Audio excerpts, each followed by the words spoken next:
Hello and welcome to episode 4 of View from the Sideline podcast. I'm Chris and Rich is here as Hi well. everyone. So this week we've got a bit of a special and Rich is going to go through what we're going to be doing. Yeah, so this week, due to the international break that's still ongoing and no Premier League action, we've actually got a special edition of the podcast for you today where Chris and I will be discussing our current Premier League 11. So we'll be going through the 1 to 11. We can choose the formation, obviously pick the 11 players and see if we've got many players that are the same or see where we differ. So that should cause some debate. We've also got the normal weekly teaser, which Chris will be doing this week. 3 episodes in and neither of us have got the teaser right so far, so hopefully there'll be a change today. The predictions have returned for this week after last week's break, so we'll be going through them towards the end of the podcast. And then lastly, we'll take you through what's coming up in next week's episode with the return of the Premier League matches. So it's my turn this week to do the weekly teaser for Rich. This one, I actually think that you might get this. I'm 60-70% sure that you're going to know this. No but pressure. I'm just going to interrupt. I'm just going to interrupt you, Chris. But live football on tonight. England have just scored. Rashford. England 1, Switzerland 0. I'll keep you posted on the score. Oh, thank you very much. You're welcome. It's like Soccer Saturday. Yeah. Okay. So the weekly teaser this week is: can you name the only player to score in 7 different official club competitions in one season? So that consists of the Premier League, the Champions League, Europa League, Club World Cup, FA Cup, League Cup, and the Community Shield. So one player has scored in all 7. You're a bit optimistic, Chris, to think that I may get that.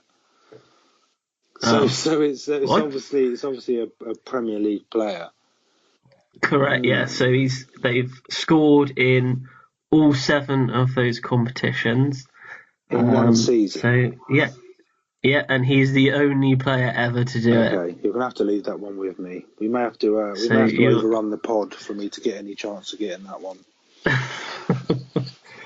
Okay, so like Rich mentioned at the start of the podcast, this week we are going to do a kind of a special topic with our combined current Premier League 11. So this is obviously any player that's currently playing in the Premier League and that we feel is rightly the best in that position. So we have also got some submissions from people through Facebook as well, which I'll go through at the end. But we will go through ours now. And I know Rich is probably dying to start his first. So we'll start from the back, but we'll say the formation that we each chose first. Yeah, I think what I'm going to say, Chris, is that I haven't based this on any sort of stats, which is very unlike me.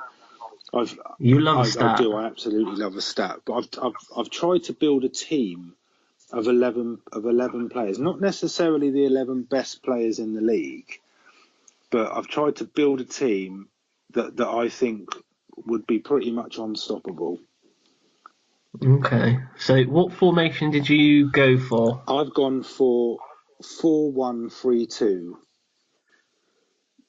Why did you make it so difficult?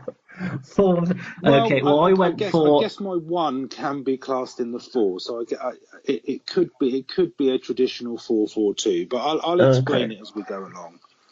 Well, I went for a 4-3-3, which is my favourite formation, and also my favourite formation to play on FIFA as well. If you've gone that formation, you haven't picked the Chelsea 11 then, because that's not the formation they play. Yeah, but I thought we were picking the best 11, so I've literally gone for Chelsea. Good point. Let's move on. So, no, what? All right. So, Right, well, we'll start with goalkeeper first. So I have got a strange feeling that you've not gone for the same one I've gone for, even though this goalkeeper is probably head and shoulders probably better than any other keeper I think in the Premier League. So I think you're probably right. I've gone with David De Gea, purely the fact that he has got one of the best clean sheet records going in the Premier League, and obviously won the Golden Glove last season. Even though you would argue that he probably hasn't even got the best defence in front of him, keeping that many clean sheets, winning the Golden Glove is quite an achievement. But I've got a feeling you've probably not gone for De I haven't Gea. gone for De Gea. And Anything you say right now is wrong. but I think it's very close. I think with Courtois leaving the Premier League, Right. and then Alisson coming in, for example, I don't think they're established enough that you could consider them. And so me just ruling out Alisson, Courtois, you've clearly gone for Hugo Lloris, haven't you? Lloris. I have gone for Lloris, and there's no bias about it at all.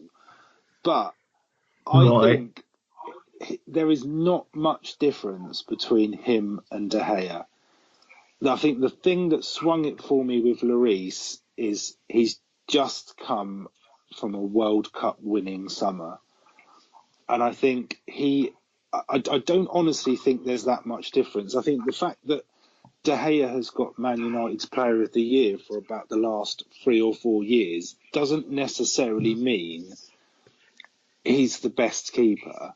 He's playing you could possibly say, an average Manchester United side. Yeah, he's a great keeper, but I think there's a strong argument for Lloris. I haven't got any stats, Chris, for you, so I can't tell you how many clean sheets he's kept. But I can actually tell you, because I preempted that you'd be picking Hugo Lloris, and he has got less clean sheets in the Premier League than Mignolet. Okay. So, but I'm not sure what that means. I can't believe you went with him. It's a team game, isn't it? And I think but Liverpool are terrible with defending. Well, I'm sticking by my guns. I don't have any facts to back this up, but I think he's a quality keeper. I just don't think De Gea makes that many mistakes. You watch him week in, week out. He's prone to a mistake. I think all keepers are. So I don't think that necessarily comes into it. But Lloris I'm sticking by got a few in his bag. He's the only Premier League keeper. Is he the only Premier League keeper to win a World Cup? De Gea was he not there when Spain won it?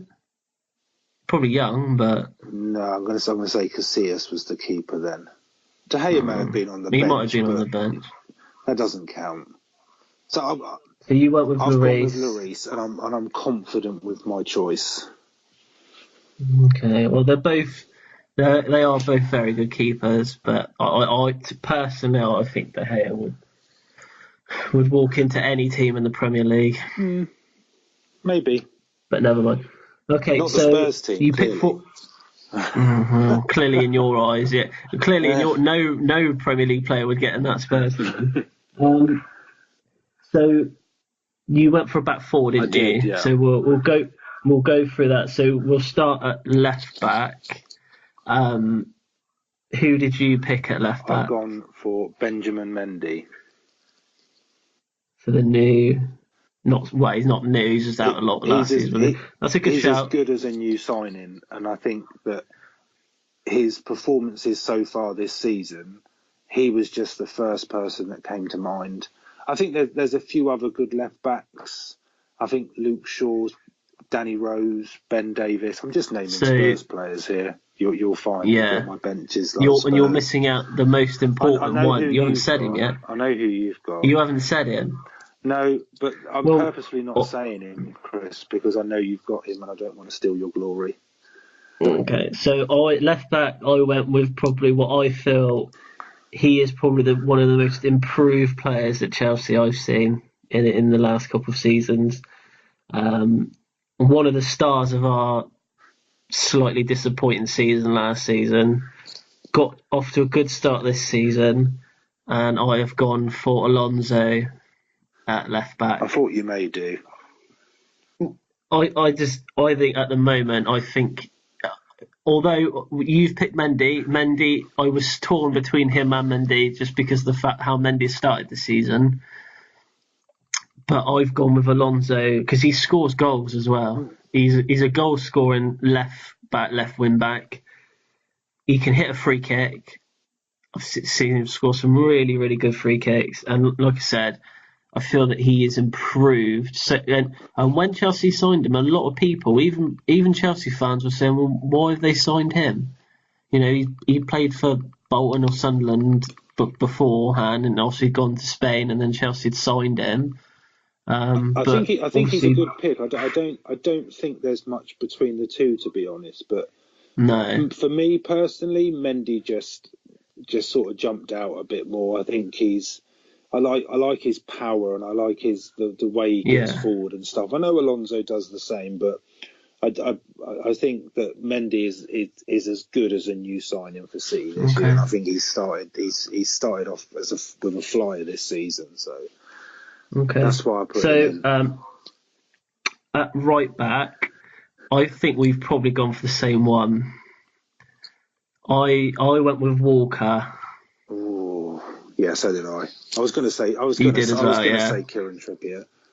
I thought you might have gone with Trippier, but I think with Walker, I think he's just so consistent. Like he's so good on the ball. He's got great pace. I think he is probably the best right back in Europe. I would not disagree with that at all. And I think if someone was to come in and buy him now, I think that City would make money on the 50 million that they paid Spurs.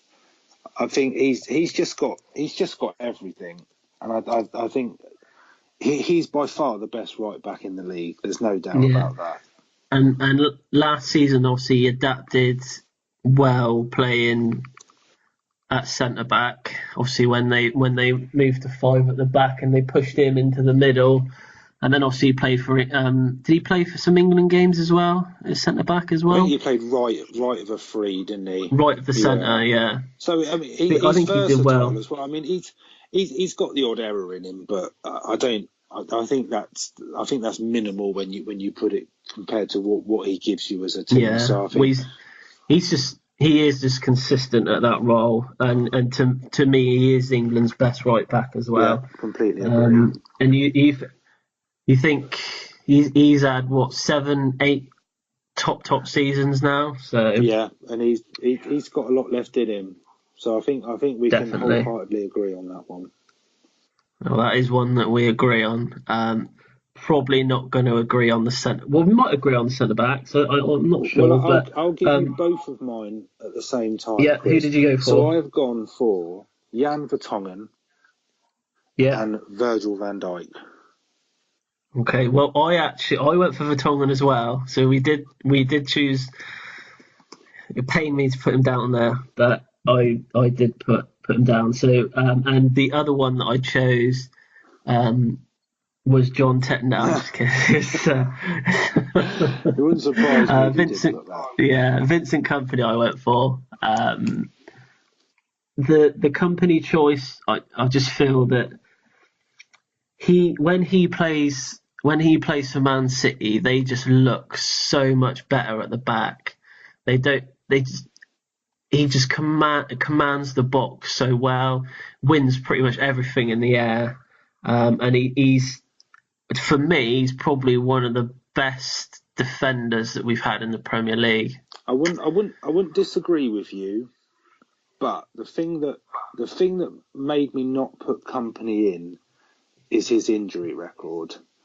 That was a slight thing. Yeah, he is absolutely one of the best defenders in the league, but it's how often he doesn't play that sticks with you more. If you talk about Kompany at the moment, your immediate thought is he injured? Is he actually playing? Is he in the squad?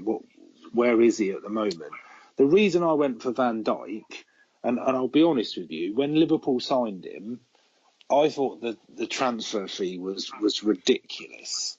I thought they were paying well over the odds for him, but I don't even think that part of Liverpool's problem was necessarily the goalkeeper. Yeah, if they had a world class goalie, obviously that would improve them massively. But it was just their back four was a bit all over the place, and I think that Van Dijk has almost made that defence so much more solid. And I didn't expect him. I didn't expect him to really be a success at Liverpool, to be honest. But I think he's probably one of the main reasons that they've become as good as they are. So that's why I put him in. Yeah. Just also on the company thing, I've seen that apparently in every three games he's played for City, they've kept a clean sheet. Yeah, but to be fair, City keep a lot of clean sheets. So we both went for Vertonghen. You obviously know him probably a lot better than what I do. But I think so. He's been at Tottenham for 6 seasons. Yeah, I think it was 6 years ago we bought him. But he's just, and I would say he is probably one of the best signings that you probably made. He's so consistent. He very rarely has a bad game. And I think when Alderweireld is fit and when he's playing, I think as a centre, I would say that they're probably the best centre-back pairing in the league. Over the last couple of years, when they've played together, they've been absolutely brilliant. I just think he's the old Mr. Reliable, I think, for Spurs. And you think for players, the other players that you've got, like Sanchez, who's come in for you at centre-back, for him to be learning off someone like Vertonghen is only going to help his game in the long run. Sanchez is a great defender. He's you can't really judge him too much. It's only his second season, but I think, like you say, learning and playing alongside Vertonghen is only going to help him. And he's one player that I hope Spurs never sell. And he doesn't really make many mistakes. I know he's had like an occasional mistake, but he's not. It's not like when Tottenham conceded a goal, it's like always, where was Vertonghen? What was Vertonghen doing? Why didn't Vertonghen go in for the tackle? It's normally the other players absolutely. That are to blame. I think he's a bit of a no-brainer to put in your top 11, to be honest. Yeah, so that was the centre-back. I have just got a special mention for the centre-backs, and that was he is a Chelsea player, and that was Azpilicueta. I did want to put him in, just purely because of the fact that I think he's probably one of Chelsea's best players. Damage the reputation of this podcast by even insinuating that he would be. You chose Hugo Lloris in goal. World Cup. He thought. So you've chosen 4 in midfield, haven't you? Yeah, well, I've kind of gone for a defensive midfielder. So can we both agree that your defensive midfielder? I've got a midfielder who's also a defensive minded midfielder. Does it begin with a K? It does. I think we've probably got Kane. So I would have him sat in front of the back four.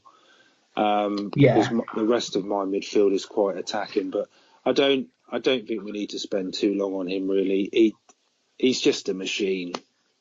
Just what he does for Leicester and then now at Chelsea. He's like a brick wall, but he's so small. He's an love him. Player. I actually think I love him. I don't know why. He's just got such an infectious personality as well. Like he's on Twitter and everything now, and you see how humble he is. Like, did you see the thing with the World Cup the other day? Like when they were presenting the World Cup, like everybody loves him. Rightly so. I think he's Claude Makelele-like, but I think he's better. He's better. I think he is one of the best players in the league without a shadow of a doubt. And we have to thank Leicester for him being in the Premier League, really, because they were the ones that signed him, and Chelsea obviously bought them off him. But you think how much Chelsea paid for him, like 30, 35 mil. That is He'd an be worth actual double that steal. now at least. It's unbelievable. Like Double. for him, he gives 110% every game he plays. He will give. If he loses the ball, which is very rarely, he'll have it back within 5-6 seconds. There's, his passing can be a bit off sometimes, but he's got such an engine in him. He can run from box to box. He's the best. He's the best in the league in that sort of position by a mile.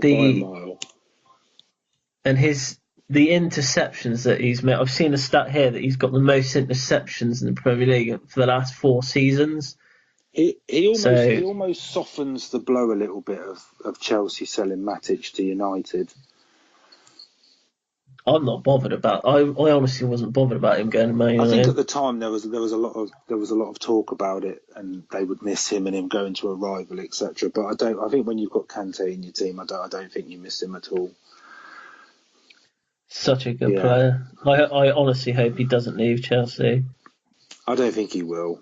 Do you want me to? Okay. Do you want me to give you my other 3 midfielders, or do you want to go from position by position? We'll just go through them one by one, just because I've got 3 attacking players as well. So, Kante is obviously he's in the team because he's an amazing player, but I've also got him in my 11 because it's quite forward thinking. So I need that defensive barrier. Who's your next midfielder? I've put in the centre of midfield. Now this was literally a toss of a coin, this one, but I've gone with David Silva, and I went for David Silva over De Bruyne. Okay, so I've also gone for David Silva as well. I didn't think you would have. No, David Silva, probably one of my favourite players to watch. He plays football like the ball is attached to his foot. He is just an absolutely beautiful footballer to watch. He's got so much skill, so much composure. He can spot passes that no one else can see. I was about to say that his passing range is just incredible. Like some of the stuff that he sees that other players can't see, it's just phenomenal. Like I said, like he is he's just so good to watch. You just can't keep your eyes off him when he's playing football. I'm surprised you picked him. With Kevin De Bruyne, I love him as well. I think he's such a good footballer, but I think watching Silva is just something else. He is so good to watch. He makes that team tick. I have actually picked De Bruyne. De Bruyne is another one of my centre midfielders. Is he? Yeah, he is. So I went. So my 3 midfield was Kante, De Bruyne, and David Silva. De Bruyne is he is the one that got away from me. The one Chelsea player in the last 10 years that if they had a chance to go back and re-sign one of the players, he would be that player. Yeah, I'm surprised they let him go, to be honest. For such little money as well, it's unbelievable. But the way he can make things happen in midfield, again, his passing is just so good. He's got goals in him. He's got a bit of pace as well. You know, I would have him back at Chelsea any day of the week. Any team would have any him, day to of the be week. Honest.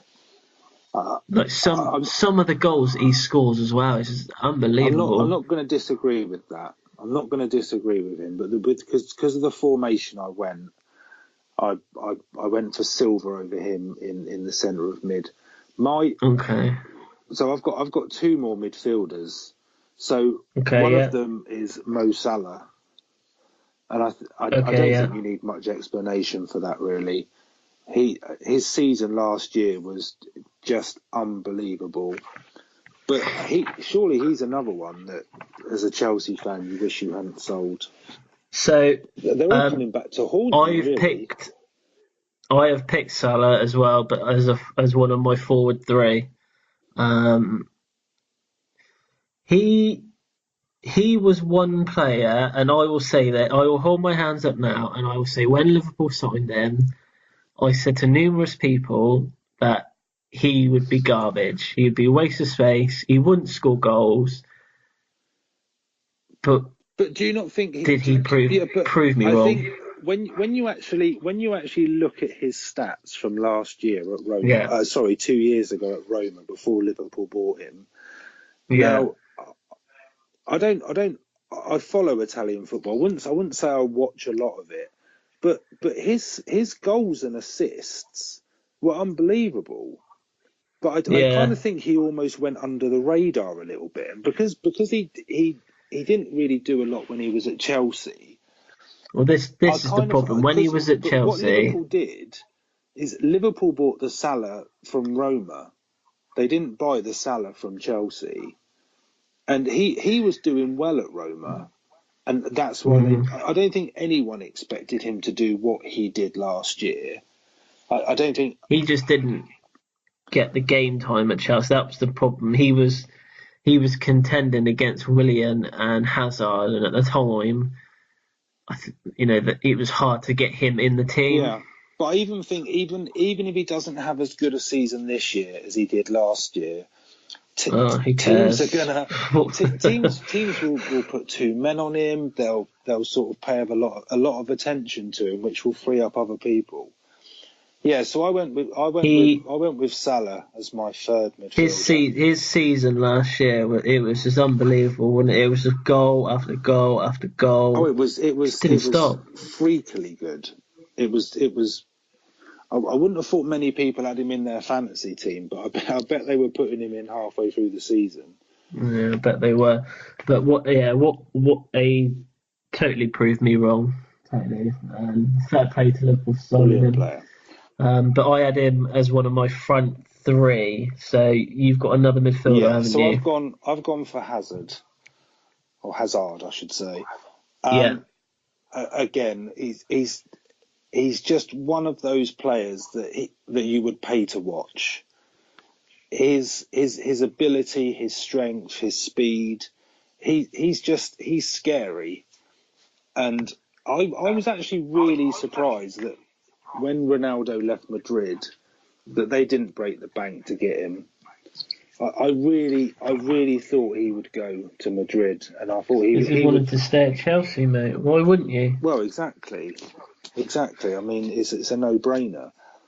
But Well, in all seriousness, obviously, I thought he'd be the next Galactico to go to Madrid. I thought he yeah, was the one with Bale and the players they've already got there that would properly challenge Barca. Because if you think of Ronaldo, just think of how many goals Madrid have lost in Ronaldo going, and I just thought he would be yeah. the perfect replacement. But he is by far one of the best players in the Premier League. He's the one when teams play Chelsea, he's the one they're worried about. Well, I did pick him as obviously I picked him. There's no doubt I was not going to pick him as one of my front three as well on the left. For me, he's probably technically one of the best players in the Premier League, if not the best. The things that he can do to change a game is just in one quick, sharp movement. He can be gone past two players without them even really realising that he's gone. I'd say he's probably in the top five in the world, and I think that a lot of people would probably disagree with me, but if he was at Real Madrid or Barcelona now, and I said that he was in the top five in the world, they probably wouldn't disagree with me. But because he's at Chelsea, I don't know, but they he had a really good World Cup as well. I don't think it's the case where yeah like people all around the world don't necessarily know who he is. But I would say a lot of people would put him up there. If you take out Messi and Ronaldo, there's probably 5 or 6 players that you would say are in the next crop of like world class players behind those two, and yeah. Hazard's definitely in it. But week in week out, when Chelsea are on a good run at the moment, winning these games, a lot of the chances and goals are created by him. And it would worry me, obviously, him leaving Chelsea. I think that would leave a massive gap, because I don't feel that Chelsea would be able to sign anyone of that quality to cover. No, well, it depends who's around, though, isn't it? But like I said, I was surprised he didn't go. But let's see how Chelsea get on this year. You might manage to keep him. You never know. Hopefully, well, I think him staying, I think this year, might have just been, I'll stay this year and look to go next season. I don't. I think it's very unlikely that he'll stay past this year. I think we'll get to the end of this season. I think he'll probably go. I think it depends how Chelsea get on this year, whether he stays or not. But for him to stay and us not be in the Champions League, he must. He's gonna. I think he really likes the club. I think he loves the club. He's gonna be by far the best player in the Europa League this season. You had to mention it, didn't you? Without a doubt, he'll be the best. He'll be the best player in the Europa League. And until Harry Kane gets there, no doubt. Comes next February. Yeah, maybe. Yeah, I kind of set that one up. If you've done your maths correct, Rich, I have given you 10 of my 11 players. Yeah. So I've got 2 left. So I've got my front 2 left. So you've got your front 2, and I've got my front 1, which would probably mean that one of the 2 that you have is not on my list.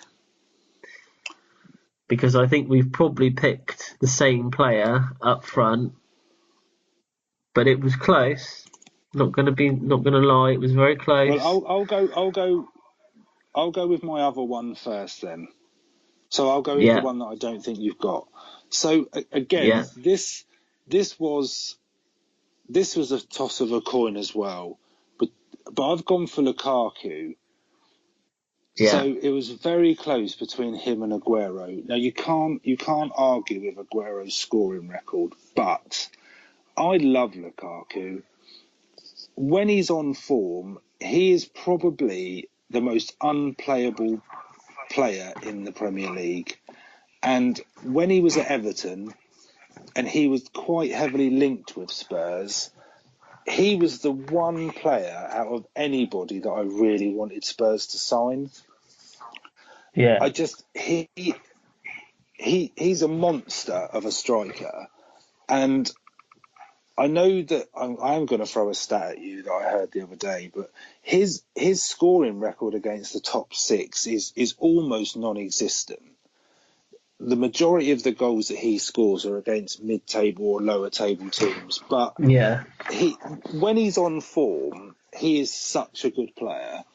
And one of the other reasons as well that I put him in is my 11th player, surprise, surprise, and I'm sure you've got the same, is Harry Kane. I think if you had a front 2... I'm going to stop you there. Is it not Harry Kane? If it's not Harry Kane, then this podcast is over. No. So it was close between the 3 of them. So I had Kane, Lukaku, and Aguero down. Don't you dare say Morata. If you put Morata in this team... No, it's close between Kane, Lukaku, and Aguero. Right, okay. And I went for Aguero. Just because the fit of the team that I had chosen, I feel that he would be best. I'm not saying Kane isn't a good striker. This isn't me. That surprises me. I thought you would have gone for Kane, but like I say, you can't really argue with Aguero. No, really, you can't. You'd have to put up a really good argument to say why you wouldn't have him in. I know I haven't put him in, but I just, for me, Lukaku and Kane as a front 2 would be scary. It would be scarily good. But it's Kane over Aguero for me, and I know Aguero scores a lot of goals, but Kane's record over the last 2 or 3 seasons is almost untouchable. I'm not going to lie with you there. I think you're having second thoughts, Chris. I'm not having second think thought. you really The want reason I Kane went in. for Aguero was it's the amount of goals he scores, the different way he can score goals. He scores from so many different ways. What with his Left his foot, head right or foot, foot? header. Well, left foot and right foot. And I feel when he's playing up front, Man City are a lot more dangerous than what they are when he. I feel when Kane's not in the Tottenham team, I think they can cover without him, and they proved that when he was injured. No, I don't think Man City have that. I'm going to disagree with you there, Chris. For the sake of an opinion, if Kane doesn't play for Spurs, they don't look the same team. If Aguero doesn't play for City, they've got goals from the other 9 outfield players. I think City are a completely different team to Spurs without Kane. As a Spurs fan, if Kane's not playing, you worry sometimes where the goals are going to come from. Yeah, you're right, but I don't know what it is about Aguero. Like I remember when a couple of seasons ago when Chelsea were linked to sign him, I was so excited. Where But on earth would that rumour come from? Did you not hear that? No. I think you probably tweeted it out and sort of bought into your own story that Aguero would go to Chelsea. But we settled with Morata in the end, which I was quite happy about. That was the right decision. That was the right decision to make. So you went with Kane and Lukaku. Yeah. I don't imagine all three of them up front. Yeah, that would cost a lot of money, an awful lot of money. But I'm surprised. I don't think our teams were that far apart. I thought they would have been. So we had. I actually took notes. We had Salah, Vertonghen, Walker, Kante, Silva, and Hazard. So over half the team, we had the same. Yes, it wasn't too bad. I did do a little special mentions for other players that I wanted to put in, but just didn't have room for them. So Azpilicueta was one of them. Kane and Lukaku were another one, and Dele Alli as well. Yeah, Dele Alli's a good I'm surprised you didn't go for Eriksen. Yeah, Eriksen crossed my mind, but I thought that the way I wanted my team to be, if it was Eriksen or David Silva, I think as much as I love Eriksen, I think there was only one winner there. So my 11 was De Gea, Alonso, Kompany, Vertonghen, Walker, Kante, De Bruyne, Silva, Hazard, Salah, and Aguero.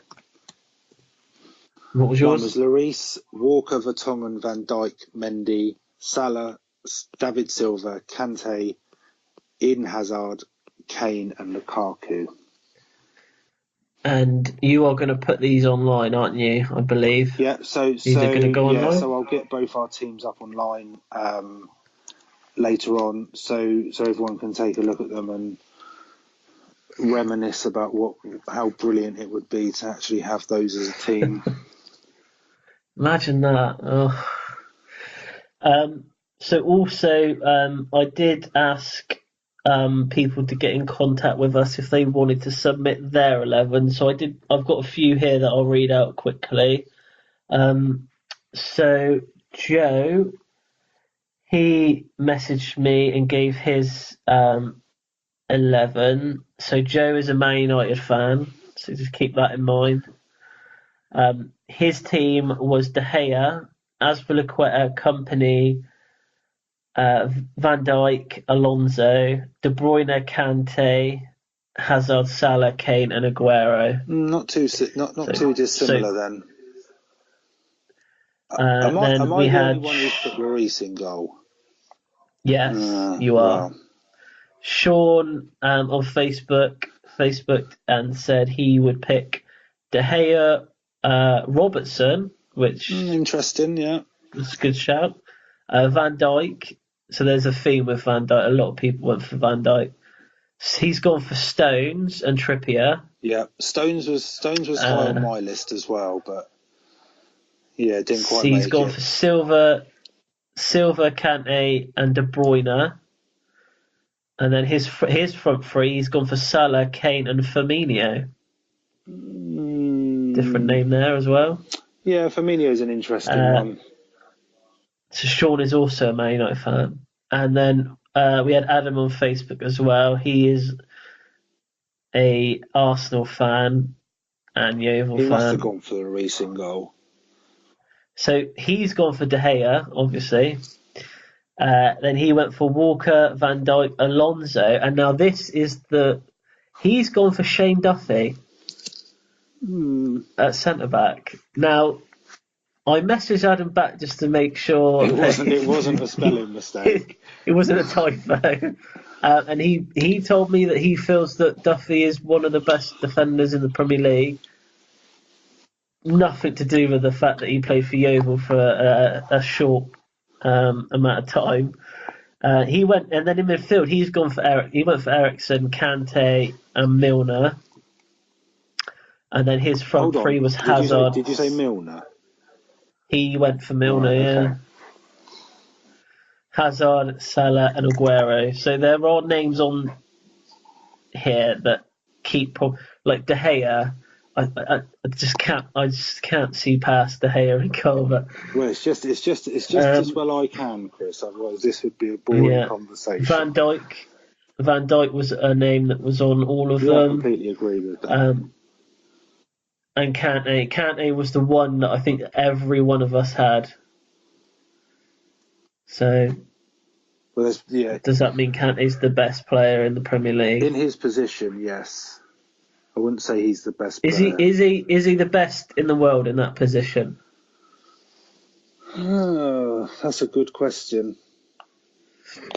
Let us know. If you think Kante is the best in his position, let us know. I would challenge someone to give us someone who is better. Yeah, give us the name. So that was the special topic. I think that went quite well. Topic, Chris. A lot of debate in there. But we will probably have more topics, special topics coming out, because there is another international break in November, I think. So we'll probably do something a little bit different that week as well. We could always look at our all-time best Premier League 11, Chris. And then you could put John Terry in it. I think you'd pick John Terry. You would pick John Terry. What was it, 2002, 2003 Chelsea side as your best ever Premier League 11? Damien Duff. There you go. That was a good team. So, you're going to talk about predictions quickly for this week? So, as we said at the beginning of the podcast, predictions is back this week. And our special guest predictor for this week is Greg. So we've posted the predictions, so they should be on Facebook and on Twitter. So the normal rules, 6 games, 10 points for a correct score, 5 points for a correct outcome. So we'll be giving the results for that next week after this weekend's games. Okay, so Rich, the teaser answer, probably haven't had a lot of time really, have you, to actually get something going. A name popped into my head once you said the question, and I'm going to go for it. I'm going to go for Henry.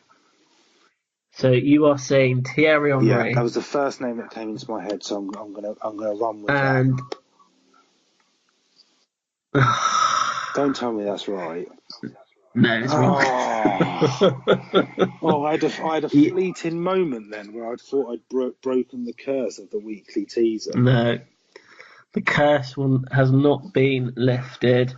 So the player to score in the Premier League, Champions League, Europa League, Club World Cup, FA Cup, League Cup, Community Shield was none other than Fernando Torres when he played for Chelsea. Wow, that was worth all the money you spent on him to get that record. He is the only person to ever do that. So 50 million is an absolute bargain in my eyes. Yeah, he's a great striker.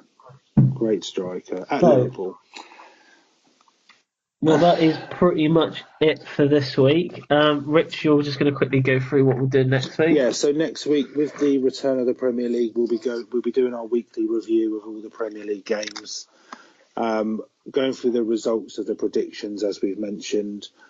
Next week's topic is going to be around the loan system. So we're going to be having a discussion around whether we think it's worthwhile, whether it's something that is actually benefiting players that are going out on loan, or whether it's just a complete waste of time, really. So that's our topic for next week. And also next week, we're going to add in a new section where we're going to do a summary of the lower leagues below the Premier League in England, so the Championship, League One and League Two. So we'll be looking at the top games in those divisions and just giving a bit of summary and our view on that as well, which is new for next week. Okay, so the ways to get in touch with us. Obviously, we've got Twitter, which is at the FTSL Podcast. Facebook and YouTube is View from the Sideline. We have got email. You can email us any questions, any topics that you have at viewfromthesideline@hotmail.com. This week, we have gone onto iTunes as well.